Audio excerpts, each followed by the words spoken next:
আজ থেকে অভিষেক বন্দ্যোপাধ্যায়ের জেলা সফর শুরু হচ্ছে। জানা যাচ্ছে 12 থেকে সভা শুরু হবে তার।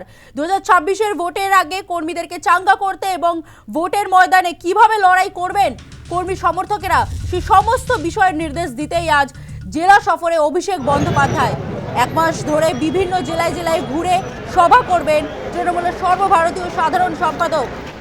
আজ বারুইপুরের সাগর সংঘের মাঠে জনসভা। আপনারা জানেন গত 27শে ডিসেম্বর ঘোষণা করেছিলেন অভিষেক বন্দ্যোপাধ্যায় যে 2026-এর নির্বাচনের আগে তিনি জেলা সফর করবেন, একাধিক জেলায় যাবেন, সেখানে জনসংযোগ করবেন, সাধারণ মানুষের সঙ্গে কথা বলবেন, কর্মী সমর্থকদের সঙ্গে জনসভা করবেন বলে জানিয়েছিলেন অভিষেক বন্দ্যোপাধ্যায়। এবং সেই মতনই আজ 2রা জানুয়ারি প্রথম জনসভা করতে চলেছেন। জেলা সফরের প্রথম দিন আজ অভিষেক বন্দ্যোপাধ্যায়ের। বারুইপুর থেকে সরাসরি রয়েছেন আমাদের প্রতিনিধি প্রসেনজিৎ সাহা।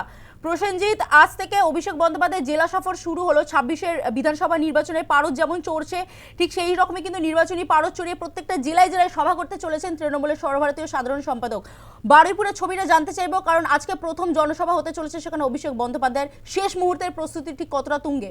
প্রসেনজিৎ, দেখো, প্রস্তুতি কার্যত সম্পূর্ণ সারা হয়ে গিয়েছে। বিভিন্ন প্রান্ত থেকে কিন্তু তৃণমূলের কর্মীরা তারা এই সভাস্থলে আসতে শুরু করেছেন। অভিষেক বন্দ্যোপাধ্যায় দুপুর 2টো নাগাদ এই সভাস্থলে আসবেন। ইতিমধ্যেই এখানকার যা নিরাপত্তা বেষ্টনী সেটা কিন্তু সম্পূর্ণ আঁটোসাঁটো করা হয়েছে। পুলিশ কুকুর এসে সমস্ত জায়গায় তদন্ত করছে। পাশাপাশি অন্যান্য যে সমস্ত নিরাপত্তা রক্ষীরা আছেন তারাও কিন্তু এই জায়গার নিরাপত্তা তারা নিশ্চিত করছেন। অন্যদিকে যে সমস্ত দলীয় কর্মীরা আসবেন তাদের বসার ব্যবস্থা করা হয়েছে। সারা মাঠ জুড়ে কার্যত র্যাম্প তৈরি করা হয়েছে এবং ব্রিগেডের স্টাইলেই কিন্তু এই র্যাম্প তৈরি হয়েছে, যে র্যাম্পে বিভিন্ন প্রান্তে ঘুরে ঘুরে একেবারেই তৃণমূল কংগ্রেস যারা কর্মী তাদের সেই কর্মীদের কাছে কিন্তু পৌঁছে যাবেন অভিষেক বন্দ্যোপাধ্যায়। এবং তারপর এই মঞ্চ থেকে কিন্তু তিনি 2026-এর বিধানসভা নির্বাচনে তৃণমূল কংগ্রেসের লক্ষ্য কী, কীভাবে লড়াই হবে, কীভাবে দলের সংগঠনকে আরও শক্তিশালী করা হবে, কীভাবে বিরোধীদেরকে আরও ধরাশায়ী করা হবে, সেই বার্তা কিন্তু তিনি এখানে দেবেন। এবং 1 মাসের যে জেলা সফরের কর্মসূচি তার রয়েছে, তার শুভ সূচনা আজকে এই বারুইপুরে ফুলতলা সাগর সংঘের মাঠ থেকেই কিন্তু তিনি করতে চলেছেন। ইতিমধ্যেই এই দক্ষিণ 24 পরগনা জেলার বিভিন্ন প্রান্ত থেকে বিধায়ক সাংসদরা তারা কিন্তু এই সভাস্থলে চলে এসেছেন। বিভিন্ন প্রান্ত থেকে তৃণমূল কংগ্রেস কর্মীরা তারাও কিন্তু এখানে আসতে শুরু করেছেন। আমরা সকাল থেকে দেখেছি যে সুন্দরবনের প্রত্যন্ত এলাকা, কুলতলি, কাকদ্বীপ, জয়নগর, এই সমস্ত এলাকা থেকেও কিন্তু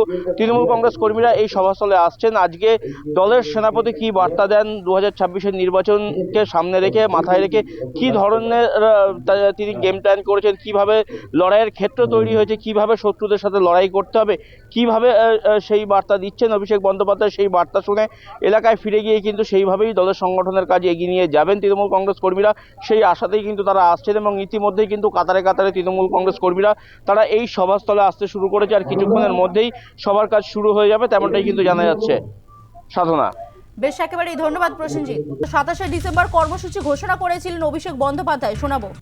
আমরা আগামী 2 তারিখ থেকে একটা কর্মসূচি শুরু করছি, যে বিজেপি সর্বশক্তি প্রয়োগ করে বাংলাকে লাঞ্ছিত, বঞ্চিত, নিপীড়িত করার যে প্রচেষ্টা দীর্ঘদিন ধরে চালাচ্ছে, সেটা এক ধাপ আরও এগিয়ে নিয়ে গিয়ে এসআইআর করে বাংলার মানুষকে ভোটার তালিকা থেকে বাদ দেওয়ার যে ষড়যন্ত্র করেছে, বাংলার উপর যে আঘাত, বাংলার উপর যে হামলা, তার বিরুদ্ধে মানুষ সোচ্চার হবে এবং বাংলা আগামী দিন বাংলার ক্ষমতা দেখাবে।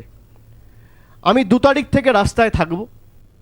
তৃণমূল সাংসদের এই কর্মসূচি ঘোষণার পরই বিজেপি নেতা দিলীপ ঘোষ তিনি কি মন্তব্য করেছেন, শুনুন। নির্বাচনকে কেন্দ্র করে সব পার্টি কিছু না কিছু অ্যাক্টিভিটি করে, বিশেষ নির্বাচন কেন্দ্রিক যাত্রা ইত্যাদি সব পার্টি করছে, আমরাও করব। তাতে ইলেকশন জিতে যাবে, ডায়লগ দিয়ে যদি ইলেকশন জিতে যায় তাহলে তো অনেক কিছু হয়ে যেত। একসময় জবাব দিতেই হয়। সিপিএম যখন জিতছিল লোকে হয়েছিল অজেয়, কেউ হারাতে পারবে না। আর এমন